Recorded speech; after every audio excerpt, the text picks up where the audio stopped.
Examining the chest X-ray. X-rays can present themselves as being quite obvious, but mostly require the skilled eye of a clinician.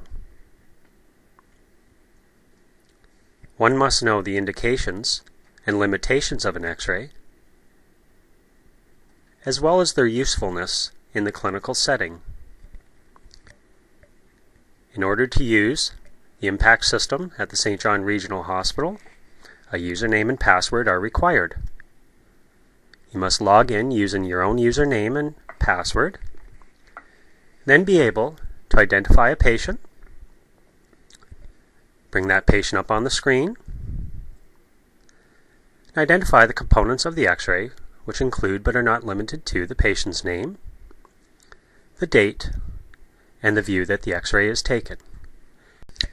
It is at this point that you can start to evaluate the technical aspects and quality of the X-ray film. Note the anatomical features that are on the diagram. You must have a good understanding of the cardiothoracic features and underlying anatomy in order to have a good, thorough understanding and interpretation of the chest X-ray. A detailed review of the X-ray can now commence. Soft tissue. Note the subcutaneous emphysema in the pectoralis muscle. Note the breast shadows. A methodical review of the thoracic cage should be done looking for breaks, such as noted in the circle. A pneumothorax is seen here by following the pleura as denoted to the left of the arrows.